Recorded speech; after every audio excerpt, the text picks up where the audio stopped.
Ovarios. Los ovarios son las glándulas sexuales o gónadas de la mujer. Tienen dos funciones principales: producir células germinales, indispensables para la producción de la especie, y sintetizar las hormonas esteroides, estrógenos y progesterona, que intervienen en la inducción de los caracteres sexuales secundarios femeninos y en la inducción y mantenimiento de los cambios cíclicos en los órganos diana de la mujer. Los estrógenos son hormonas esteroideas derivadas del colesterol, que además de producirse en ovarios, también se producen en la placenta, durante el embarazo y en menores cantidades en las glándulas adrenales. Consideramos tres tipos de estrógenos: el estradiol, estriol y la estrona. Los tres presentan un mecanismo de acción consistente en entrar en el interior de la célula de los órganos diana y llegar al núcleo, produciendo activaciones de genes para la síntesis de proteína. Los estrógenos inducen fenómenos de proliferación celular sobre los órganos, principalmente el endometrio, mama y el mismo ovario. Y junto a la progesterona y las gonadotropinas de la adenohipófisis regulan el ciclo menstrual, mantienen el embarazo y preparan las glándulas mamarias para la lactancia.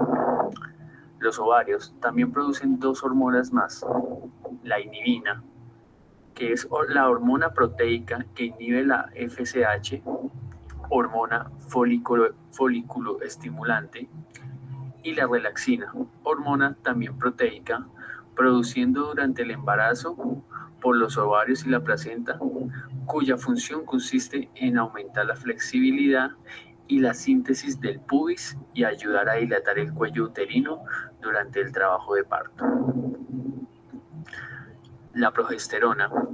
Esta es también una de las principales hormonas femeninas, y al igual que los estrógenos, se sintetiza en los ovarios al finalizar la ovulación y en la placenta durante el embarazo.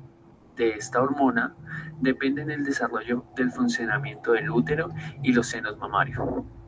Su papel principal es durante la segunda etapa del ciclo menstrual, luego de la ovulación, ya que se suprime la acción de los estrógenos en el endometrio, preparándolos para recibir al óvulo fecundado si se da el embarazo. Los niveles de progesterona se mantienen para que el útero siga desarrollándose. Si esto no sucede, los niveles bajan y se provocan el desprendimiento del endometrio y su eliminación a través de la menstruación. Por otro lado, tenemos otra serie de hormonas tales como la testosterona. Esta hormona, normalmente asociada a los hombres, también es producida en pequeñas cantidades de las glándulas adrenales y los ovarios. Influye tanto en la libido como en la regulación del ciclo menstrual. A su vez, tiene regulación con la salud de los huesos. Por otro lado, tenemos la hormona luteinizante. Esta hormona, aunque menos conocida, cumple un rol fundamentalmente en el sistema reproductor femenino. Es sintetizada en la glándula pituitaria, hipófisis, y estimula la producción de los andrógenos y el estradiol.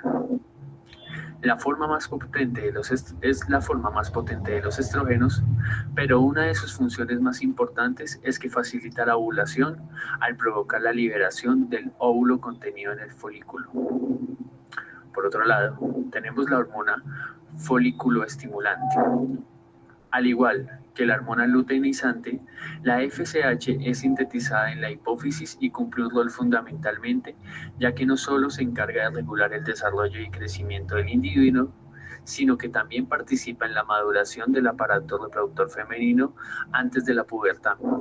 Estimula el crecimiento de los folículos en los ovarios y la producción de estrógenos.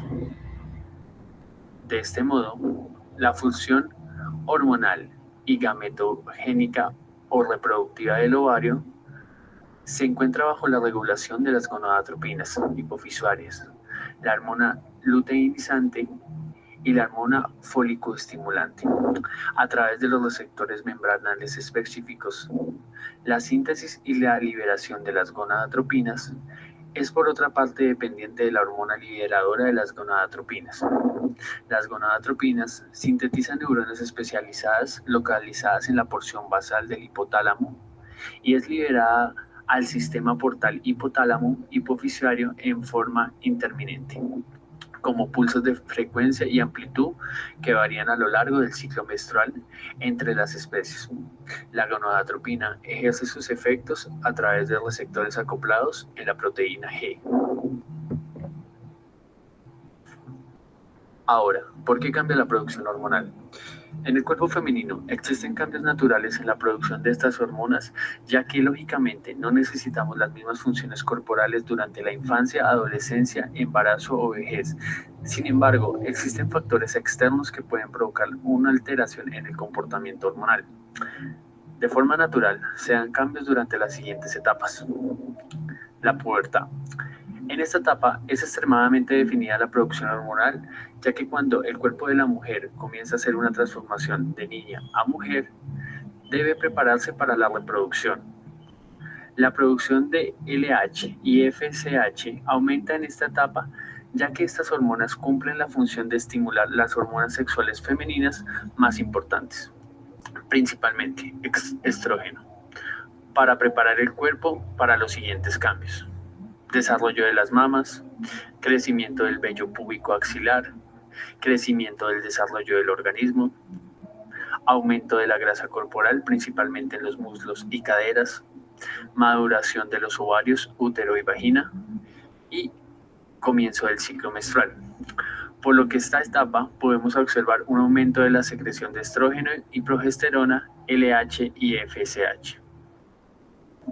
Por otro lado, en la menstruación, el ciclo menstrual es un proceso que dura aproximadamente 28 días e involucra una serie de cambios destinados a preparar el cuerpo para la posibilidad de un embarazo. Se divide en 3 fases: fase folicular, fase ovulatoria y fase lútea. Cada una de estas fases se repite durante los años fértiles de la mujer hasta la menopausia. Durante el embarazo se interrumpe para volver a comenzar luego del parto. La fase folicular está estipulada de 5 a 12 días. En la primera fase del ciclo, que coincide con el primer día de la menstruación, se aumenta la producción de la hormona FSH, cuya función, como hemos visto, era de proveer el crecimiento de los folículos ovarios y de la maduración de los óvulos. En cada uno de estos folículos se encuentra un óvulo, sin embargo, solo un folículo dominante seguirá creciendo. Este comenzará a producir más estrógeno y los demás se romperán en este aumento de los niveles de estrógeno. Se encargará de preparar el endometrio para el alojamiento del embrión. Por otro lado, en la fase ovulatoria, aquí entra la acción de la hormona LH. Estimulada por la creciente producción de estrógenos, la hormona LH causa una ruptura del folículo, con el consiguiente la liberación del óvulo ya maduro, lo que conocemos como ovulación. En este momento, aproximadamente en el día 14, es que puede ocurrir la fertilización, cuando el óvulo se transporta por las trompas de falopio para intentar ser fecundado, donde finalmente llegará al útero y dará lugar al embarazo. Sin embargo, esto solo sucede aproximadamente 12 horas después de que el óvulo ha sido expulsado. En la fase luteal, aproximadamente de 11 a 17 días, aquí el folículo roto que ha expulsado el óvulo maduro se cierra y la producción de progesterona comienza a aumentar para preparar el útero para recibir al óvulo ya fertilizado, causando así su disminución de la secreción de estrógenos. En el caso que persista el embarazo, el óvulo liberado se adhiere a las paredes del útero y se comienza a producir la hormona gonadotropina. La gonadotropina coriónica, conocida como la HCG, conocida como la hormona del embarazo, que luego será producida también por la placenta. Su principal función es proteger el cuerpo lúteo y promover la producción de progesterona para que el útero siga desarrollándose para el crecimiento del bebé. Debido a estos sucesos, la menstruación no ocurre. En el caso de que el óvulo haya sido fecundado, el folículo se contrae dentro del ovario y los niveles de progesterona y estrógeno disminuyen. y se provoca el desprendimiento del endometrio y su eliminación a través de la menstruación, dando así inicio al nuevo ciclo menstrual. Embarazo. En caso de que haya ocurrido la fertilización del óvulo, el útero se ha preparado para recibirlo, ensanchando sus paredes y llenándose de nutrientes y otros fluidos que ayudarán a mantener el embrión.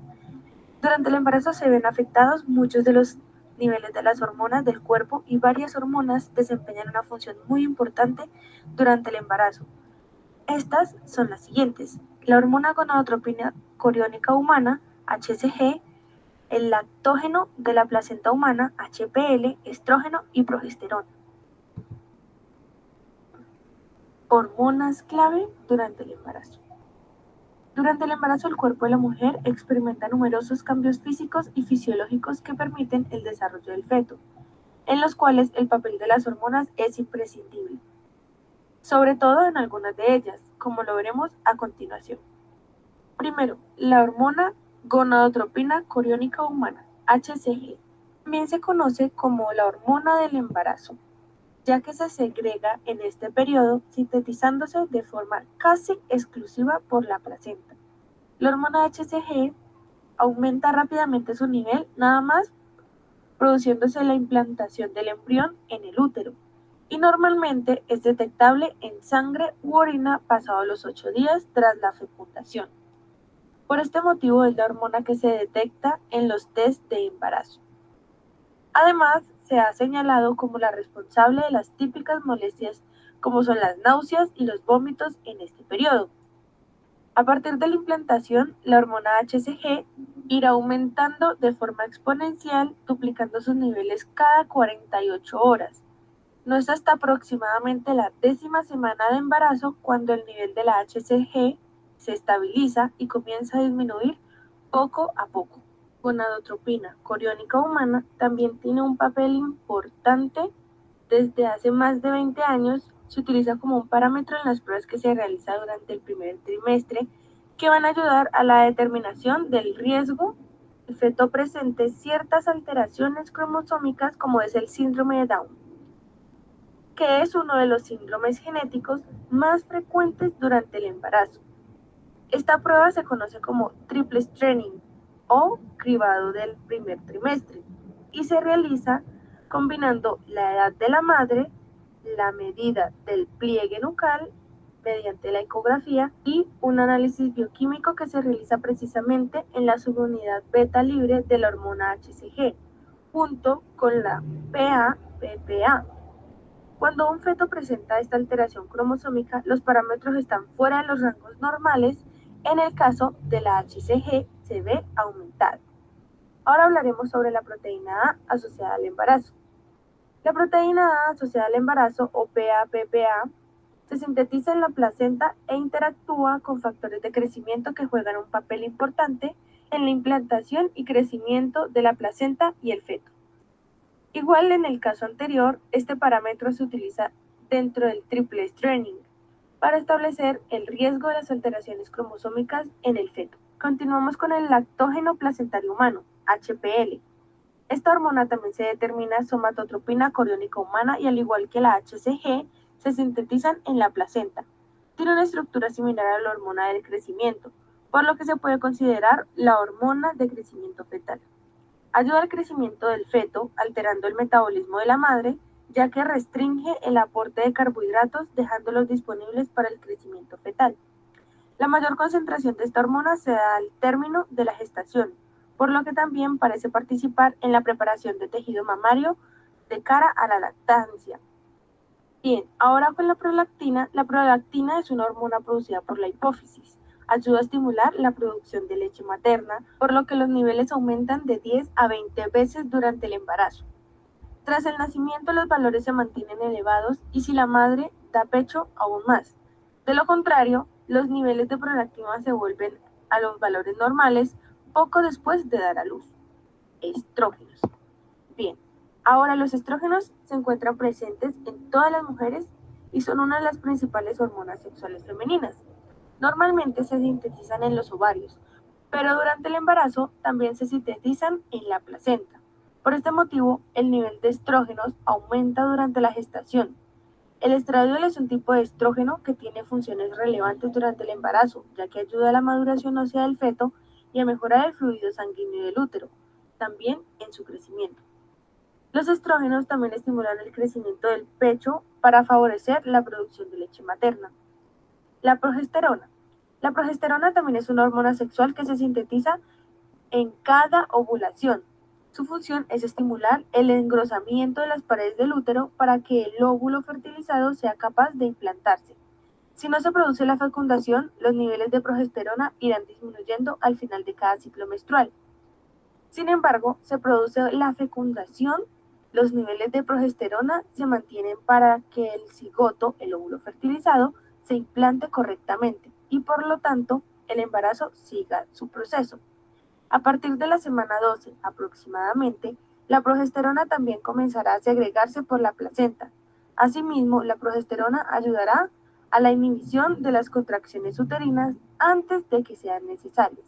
También participa en la preparación de las glándulas mamarias para favorecer la producción de leche materna. Oxitocina. La oxitocina se produce durante todo el embarazo, aunque tiene un papel fundamental al final del mismo. En el momento en el que aumenta su concentración, es responsable de inducir las contracciones durante el parto para dilatar el cuello del útero y la activación y liberación de la leche materna cuando comienza la lactancia. Tras el parto también es importante para ayudar a que el útero se contraiga y recupere su tamaño habitual. La oxitocina es sintetizada por la hipófisis, glándula localizada en el cerebro, y ejerce otras muchas funciones en el organismo. Relaxina. Es una hormona presente durante el ciclo menstrual de la mujer. Sus niveles aumentan durante los primeros días del ciclo y parece estar involucrada en la preparación del endometrio para la implantación. Si no se produce la fecundación del óvulo, los niveles bajan aproximadamente a partir del día 14 del ciclo. Durante el embarazo, la relaxina tiene dos picos, uno durante el primer trimestre y otro al final del embarazo. Durante el parto, también. En sus funciones parece participar en aumentar el flujo renal y la elastina de las arterias y favorecer la relajación de los ligamentos pélvicos.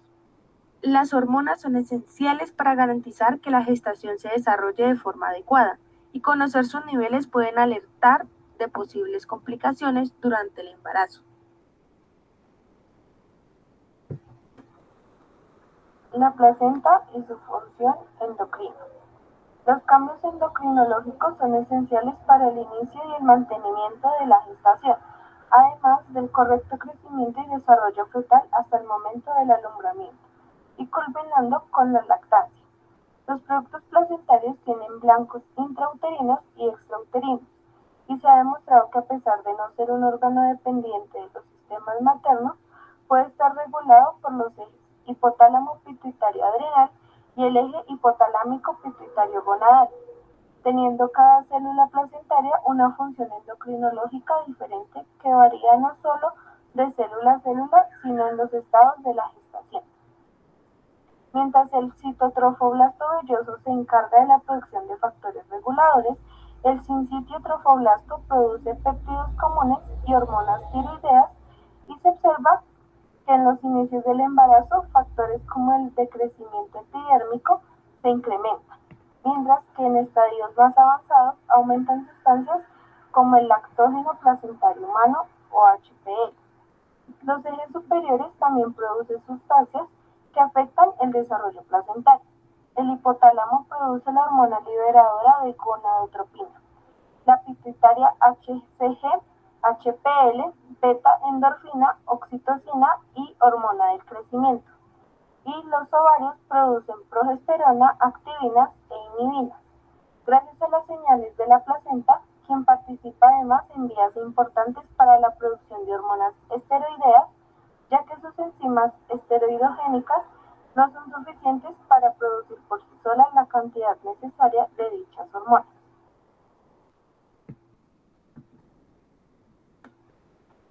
A continuación, se describe la acción de las hormonas más importantes para la función placentaria. Algunas son producidas por el sincitio trofoblasto velloso y otras de origen hipotalámico o producto de las vías estimuladas por la placenta, que ayudan también a la función de la misma. En primer lugar, tenemos la gonadotropina coreánica. La HCG es producida por el sincitio trofoblasto velloso y es una hormona heterodimérica, perteneciente a la familia glicoproteica, entre las que se incluyen la hormona luteinizante LH, la hormona folículo estimulante FSH y la hormona estimulante de la tiroides o tirotropina TSH, compuesta por dos cadenas unidas de forma no covalente y una subunidad alfa común para todas las proteínas de la familia. También encontramos una subunidad beta que difiere entre hormonas. Tiene 4 variedades constituidas por moléculas independientes que son producidas por células distintas. La HCG se encuentra en su forma canónica, que es producida por las células de trofoblasto velloso, y dentro de sus funciones encontramos promover la producción de progesterona en el cuerpo lúteo, previniendo la luteólisis. La hormona cuenta con una vida media de 37 horas y solo promueve la producción de progesterona 3 o 4 semanas después de la implantación. Tiene un pico a la 10ª semana y sigue produciéndose casi un mes después. También encontramos que permite que las células del citotrofoblasto se fusionen con la subsiguiente diferenciación del citiotrofoblasto, y la HCG es una de las moléculas de producción más temprana, secretada por el embrión y el blastocito que produce antes de la implantación. Continuando el proceso, el sincitiotrofoblasto actuar sobre el sistema inmune materno, ya que la HCG es un modulador inmune que regula la acción proinflamatoria, induce el bloqueo de los macrófagos maternos, impidiendo la invasión de las células placentarias, y estimula la producción de interleuquina 10, que funciona como regulador de los natural killers, quienes se ven inducidos a la par por la producción de HCG, reduciendo la respuesta citotóxica que se puede presentar en patologías como la preeclampsia. Encontramos también el estímulo del crecimiento uterino para que sea paralelo al crecimiento fetal, promoviendo a su vez aparentemente el crecimiento de órganos fetales mediante el receptor HCG-LH, expresado en el miometro y en órganos fetales como el riñón, pulmón, intestino, vaso e hígado. También suprime las contracciones miometrales durante el curso de la gestación, induciendo a la proliferación miometral, y reduce su contractibilidad, regulando las uniones comunicantes que permiten el transporte de calcio. Otras funciones que encontramos es que causa el crecimiento y la diferenciación del cordón umbilical y actúa sobre receptores cerebrales, causando hiperémesis gravídica. La HCG tiene acciones autocrinas y paracrinas. La autocrina envuelve el desarrollo del sincitiotrofoblasto y la paracrina destaca acciones en las que el factor estimulante de colonias de macrófagos disminuye, mientras que la citoquina especializada para la implantación del embrión, el factor de crecimiento proangiogénico y el regulador de la remodelación tisular aumenta. Por otro lado, la HCG glicosilada, que tiene una acción autocrina y es producida por las células del citotrofoblasto, promoviendo su crecimiento e invasión, pero estando implicada también en la invasión de las células del cariocarcinoma. La subunidad beta libre y la HCG pituitaria son las otras formas de la HCG. Encontramos otra hormona como el lactógeno placentario, que es una hormona peptídica codificada por 5 genes estructurales relacionados, ubicados en el vaso largo del cromosoma 17, con una homología del 85% con la hormona de crecimiento humano. Es considerada la hormona de crecimiento fetal al influir en el metabolismo materno, haciendo que se genere un cambio con respecto al uso de carbohidratos como fuente principal, cambiándolos por los ácidos grasos.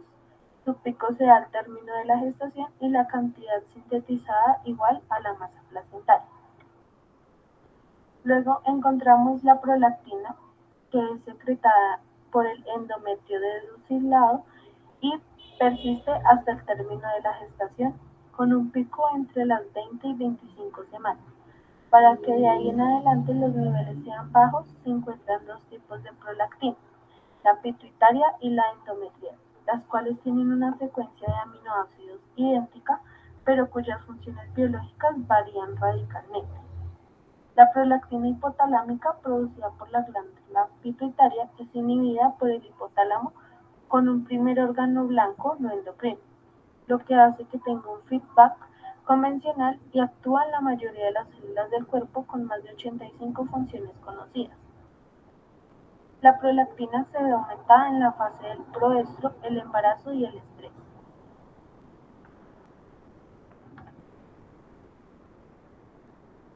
La relaxina es una hormona peptídica que se expresa en el cuerpo amarillo gravídico de la decidua y el trofoblasto. La relaxina tiene efectos residuales de angiogénesis y de acción inmunológica, ya que aumenta la secreción de polimorfos nucleares en el endometrio, sin tener efectos sobre los linfocitos T CD3. Además, se ha visto involucrada en el metabolismo de la glucosa y se ha observado que es agonista del receptor glucocorticoide humano. En cuanto a sus niveles, la hormona se encuentra por debajo del nivel detectable durante los primeros días del embarazo. Empieza a subir desde el séptimo día hasta el día 16 cuando alcanza la meseta, lo que podría coincidir con su colaboración en la desidualización. Además, las 48 horas previas al nacimiento han mostrado picos agudos de la hormona, que durante el parto disminuyen a pesar de la relaxina residual presente sobre la que tienen acción las prostaglandinas. Encontramos también hormonas como la activina e inhibina, que son proteínas diméricas pertenecientes a la familia del factor de crecimiento transformante beta, destacándose por su función biológica en el embarazo, la inhibina A y la activina A, siendo esta última producida por la placenta y membranas fetales y cuyos receptores son miembro de la familia treonina quinasa. La importancia de esta última hormona radica en su asociación con la modulación de la secreción de FSH. En el ciclo menstrual, los niveles de activina aumentan en la fase lútea folicular. A la activina se le atribuyen acciones autocrinas y paracrinas. La secreción de inhibina y activina A cambian en diferentes enfermedades estacionales, por lo que han cobrado relevancia clínica para el diagnóstico, prevención, pronóstico y seguimiento de diferentes patologías gestacionales, relacionándose así como marcadores de la viabilidad trofoblástica, de tumores trofoblásticos, hipoxia fetal y la preeclampsia. La hormona del crecimiento placentario es secretada por el sincitio trofoblasto y se encuentra en la circulación materna desde la sexta semana de gestación e influencia al paso de nutrientes a través de la placenta. La hormona ejerce su efecto por mecanismos autocrinos y paracrinos regulados a través del factor de crecimiento de la insulina, existiendo una correlación positiva entre el peso al nacer y el valor de PGH en embarazos de mujeres sanas, mientras que en embarazos de mujeres diabéticas suelen disminuir dichos niveles. Cabe recordar que es en el tercer trimestre donde se empiezan a presentar los problemas de resistencia a la insulina en los embarazos.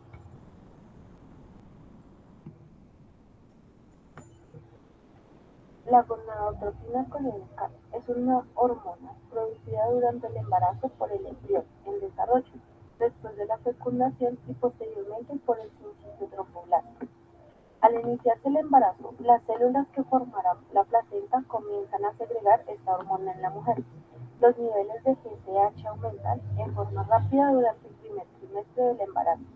De hecho, en los primeros días prácticamente se duplican cada 48 horas y luego disminuyen ligeramente.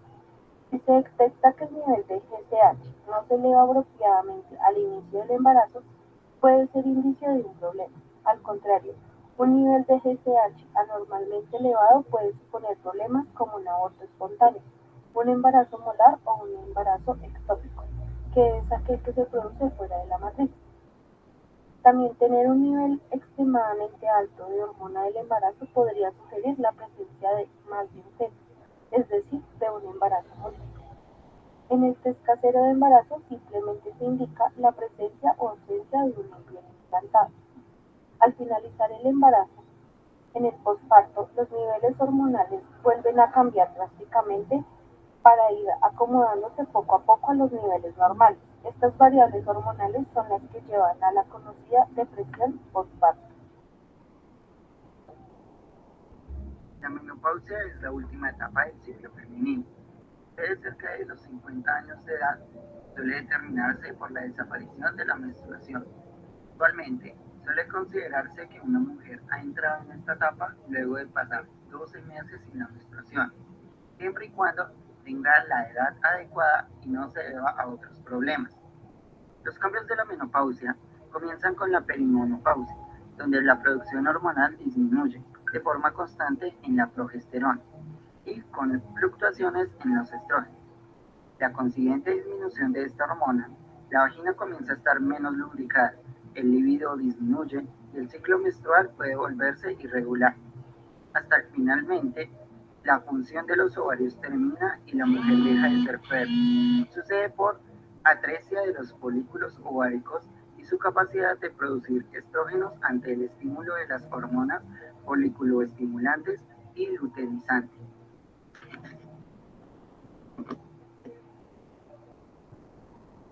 La menopausia no requiere ningún tratamiento médico. En cambio, los tratamientos se enfocan en aliviar los signos o síntomas y en prevenir o manejar los trastornos crónicos que pueden producirse con el envejecimiento. Estos son algunos de los tratamientos. Terapia hormonal. La terapia con estrógeno es una opción de tratamiento más eficaz para aliviar los sofocos menopáusicos. Según cuáles sean los antecedentes médicos personales y familiares, el médico puede recomendar estrógeno en la dosis más baja y durante el periodo más corto necesario para aliviar los síntomas. Todavía tiene útero y necesitará progesterona además del estrógeno. El estrógeno también ayuda a prevenir la disminución de la masa ósea. La terapia hormonal durante periodos prolongados puede presentar algunos riesgos cardiovasculares y de cáncer de mama, pero comenzar con las hormonas en la época de la menopausia ha demostrado producir beneficios para algunas mujeres. Estrógeno vaginal. Para aliviar la sequedad vaginal, se puede administrar estrógeno directamente en la vagina usando una crema vaginal, una tableta o un anillo. Este tratamiento libera solo una pequeña cantidad de estrógeno que absorben los tejidos vaginales. Esto puede ayudar a aliviar la sequedad vaginal, las molestias al tener relaciones sexuales y algunos síntomas urinarios. Antidepresivos en dosis bajas. Ciertos antidepresivos relacionados con la clase de medicamentos llamados inhibidores selectivos de la recaptación de serotonina pueden disminuir los sofocos menopáusicos. Un antidepresivo en dosis bajas para controlar los sofocos puede ser útil para las mujeres que no pueden tomar estrógeno por razones de salud o que necesitan un antidepresivo para un trastorno del estado de ánimo. Gabapentina. La gabapentina está aprobada para el tratamiento de las convulsiones, pero también se ha demostrado que ayuda a reducir los sofocos. Este medicamento es útil en mujeres que no pueden hacer terapia con estrógeno y en aquellas que también tienen sofocos nocturnos. Clonidina. La clonidina, una píldora o parche que se usa típicamente para tratar la presión arterial alta, podría proporcionar algún alivio de los sofocos. Medicamentos para prevenir o tratar la osteoporosis. Según las necesidades individuales, los médicos pueden recomendar medicamentos para prevenir o tratar la osteoporosis. Hay varios medicamentos disponibles que ayudan a reducir la pérdida de la masa ósea y el riesgo de fracturas.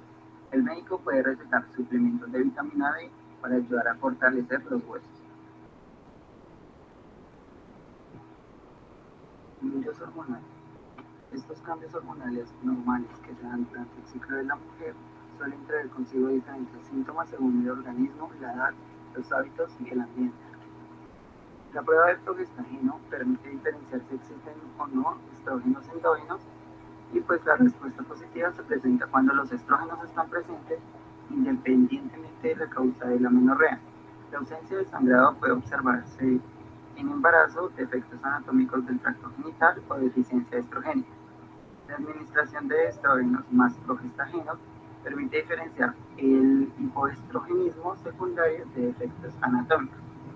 Las concentraciones en suero de LH y FSH orientan al origen de la amenorrea. Pubertad retrasada. Las consideraciones diagnósticas para la amenorrea en mujeres sin desarrollo puberal son diferentes de aquellas para la mujer adulta. La presencia de pubertad retrasada puede ser considerable en una mujer de 13 años sin desarrollo mamario. Sin embargo, es conveniente señalar que la pubertad es un proceso dinámico con diferencias significativas a nivel individual y poblacional, por lo que pues, la definición de pubertad retrasada en un individuo requiere fundamentarse en criterios simples, aunque arbitrarios y con base en datos epidemiológicos. El retraso constitucional del crecimiento y de la pubertad, RCCP, representa la causa más frecuente de pubertad retrasada en ambos sexos. Por ejemplo, hasta el 30% de las mujeres con pubertad retrasada tienen RCCP y el modo de herencia más frecuente es el autosómico dominante. El inicio de la pubertad es variable y se debe casi siempre a factores genéticos. En general, el hallazgo de concentraciones en suero de ambas gonadotropinas se encuentran dentro de límites normales. Aunados a una historia familiar de retraso en la aparición de la pubertad, que son criterios que deben considerarse pues, para establecer un posible diagnóstico de pubertad retrasada. El síndrome de ovarios poliquísticos o SOP se caracteriza por irregularidades menstruales e hiperandrogenismo clínico o bioquímico, pudiendo existir también poliquistosis ovárica, y los criterios para el diagnóstico del SOP han variado en los últimos 25 años. En la actualidad pues, se han caracterizado 16 fenotipos de acuerdo con las combinaciones de diferentes componentes de este síndrome. Conforme pues, a los criterios de los Institutos Nacionales de Salud, el SOP se presenta en 6 a 10% de las mujeres jóvenes, por lo que en una de las endocrinopatías más frecuentes en la mujer es en la edad reproductiva. En la fisiopatología de este síndrome existen varias alteraciones endocrinas que a manera de un círculo vicioso se perpetúan. La presencia de alteraciones en la secreción pulsátil de la hormona liberadora de gonadotropina se acompaña de un aumento en la secreción de LH, manteniendo la FSH normal o baja. La secreción inapropiada de las gonadotropinas resulta en el adecuado desarrollo de los folículos ováricos y en los mecanismos responsables de reclutamiento folicular. La elevación persistente de la LH circulante estimula la producción de androstenediona por la célula en la teca ovárica, la cual es liberada en la circulación y biotransformada a estrógeno en el tejido adiposo por la acción de las enzimas aromatasas de origen extraovárico.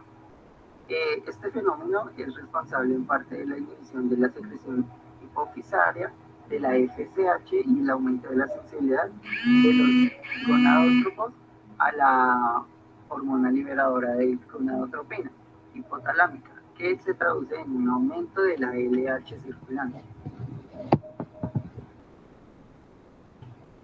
Ahora vamos a hablar del sistema reproductor masculino, las glándulas y órganos involucrados en su proceso hormonal. El sistema reproductor masculino tiene un conjunto de glándulas y órganos que tienen una función tanto endocrina como exocrina. Los órganos y glándulas de nuestro interés en este momento son los testículos, que son el órgano reproductor principal y es ayudado por dos glándulas axígenas que son la próstata y la glándula urinaria. Ahora vamos a iniciar con los testículos. Los órganos reproductivos primarios en los varones tienen un papel reproductor y otro hormonal. El papel reproductor o exocrino es la formación de los espermatozoides, proceso conocido como espermatogénesis. Y su papel hormonal o endocrino es la producción de la testosterona, que es la hormona encargada de los caracteres sexuales secundarios en los varones, tales como el aumento del pene y el escroto, el crecimiento de la barba, el bigote, la voz grave y el aumento de la masa muscular, entre otras características. Estos órganos se ubican debajo del pene dentro de unas bolsas denominadas escroto. Tienen de 4 a 5 centímetros de largo y 2.5 centímetros de diámetro aproximadamente. Cuentan con un peso de aproximadamente 10 a 15 gramos. Están cubiertas por dos capas de membrana que son la túnica albuginea y que es su capa visceral y una túnica vaginal que es su capa parietal. Estos órganos que van en pares tienen una forma ovoidea y se encuentran sujetos gracias a un cordón denominado el cordón espermático, por donde llegan los vasos sanguíneos y los nervios básicamente, por donde sale también el conducto deferente, que es el encargado de llevar los espermatozoides directamente al uretra.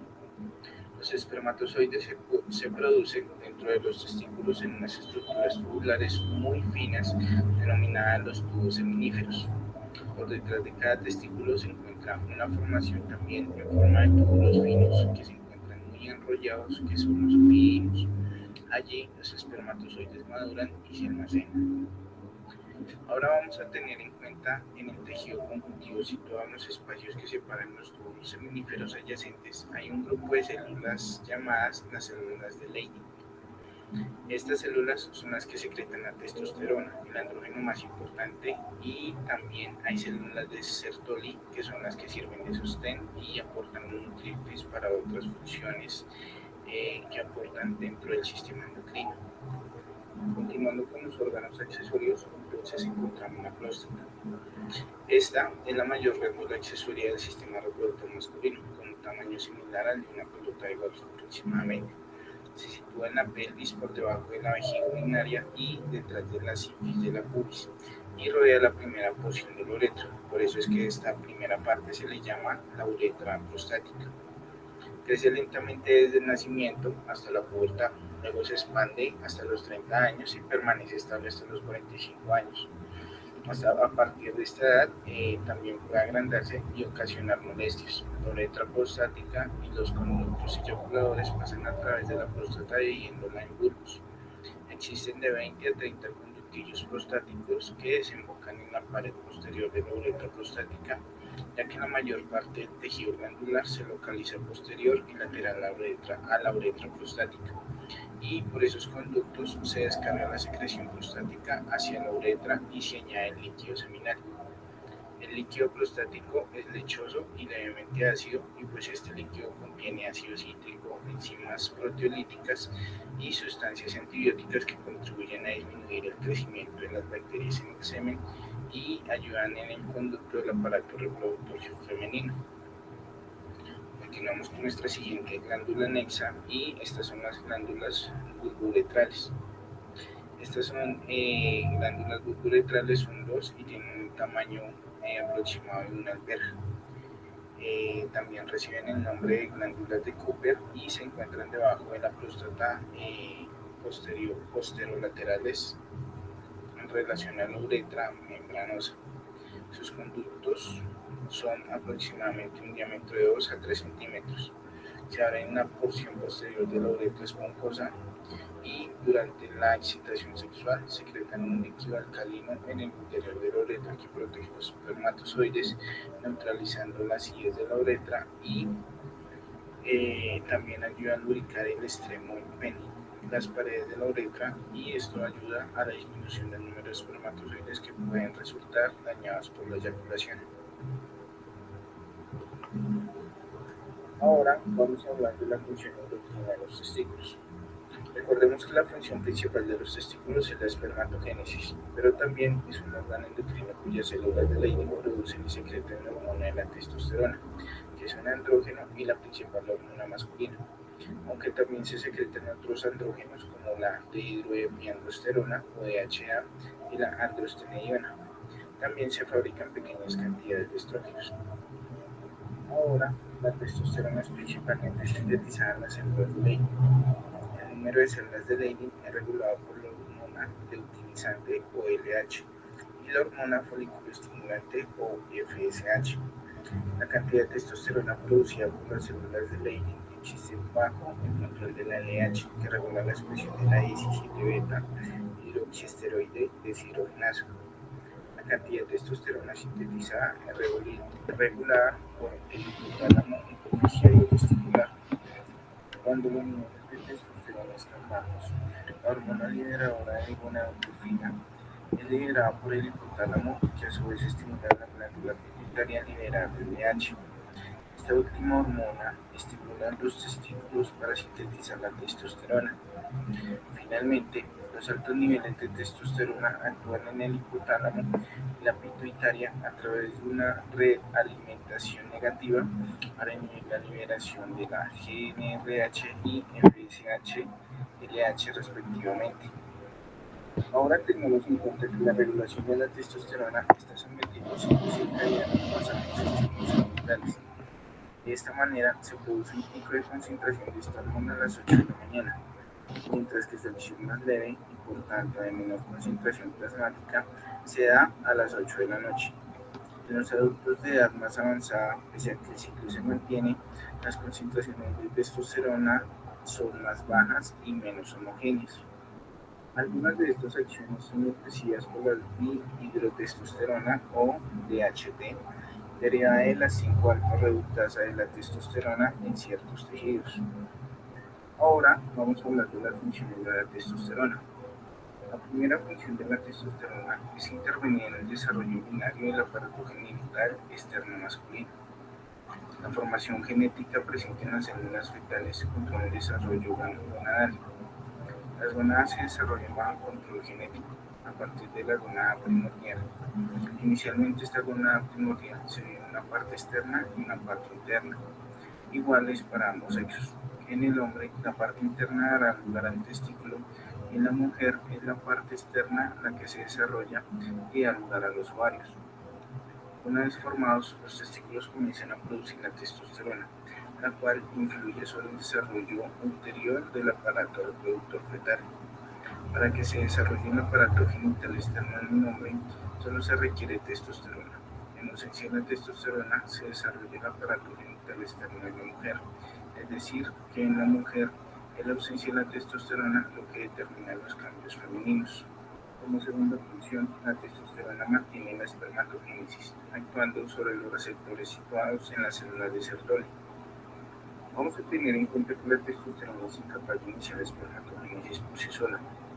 Controla la velocidad y el mantenimiento de la espermatogénesis actuando sobre las células de Sertoli, pero solamente cuando sobre estas ya ha actuado o ha tenido lugar la acción de la hormona folículo-estimulante o FSH de la adenohipófisis.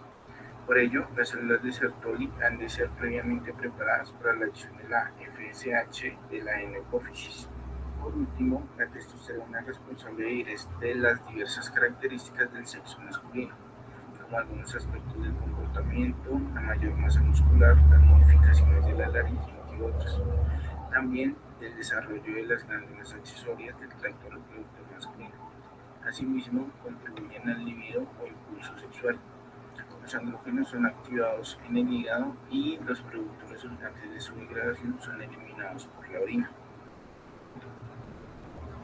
Ahora, para finalizar esta parte, vamos a hablar de una de las patologías más representativas que afectan la hormona de la testosterona, y esta patología es denominada como hipogonadismo masculino. Es una afección en la cual el cuerpo no produce suficiente cantidad de testosterona o la cantidad de testosterona es insuficiente para los espermatozoides, o en el caso contrario puede afectar tanto el organismo como la producción espermática.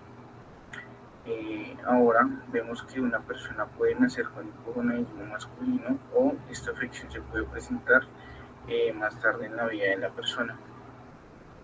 Vamos a tener en cuenta que esta afección puede aparecer tanto por lesiones como infecciones. Los efectos y lo que pueda hacer al respecto dependen de la causa y el momento de la vida que ocurre el hipogonadismo. Algunos tipos de hipogonadismo masculino se pueden tratar con terapia de reemplazo de testosterona. El hipogonadismo masculino significa que los testículos no producen suficiente cantidad de hormona sexual, y hay dos tipos básicos de hipogonadismo. El primario es el tipo de hipogonadismo, también conocido como insuficiencia testicular primaria, se origina a partir de un problema directamente sobre los testículos. El hipogonadismo secundario, entonces nos va a hablar de que el problema se encuentra directamente en el hipotálamo, en la glándula pituitaria. Esta es la parte del cerebro que envía las señales a los testículos para que se produzca la hormona de la testosterona. El hipotálamo, pues como ya sabemos, produce la hormona liberadora de la gonadotropina, y que indica la glándula pituitaria que produzca la hormona estimulante de los folículos o la FSH. También sabemos que aquí es donde se produce la hormona luteinizante, la LH, y la hormona luteinizante pues es la vía o la señal para que los testículos produzcan la hormona de la testosterona. Cuando el problema se encuentra directamente sobre la glándula pituitaria, entonces no se va a producir la testosterona y esto va a provocar pues, problemas sistémicos en el desarrollo de la persona.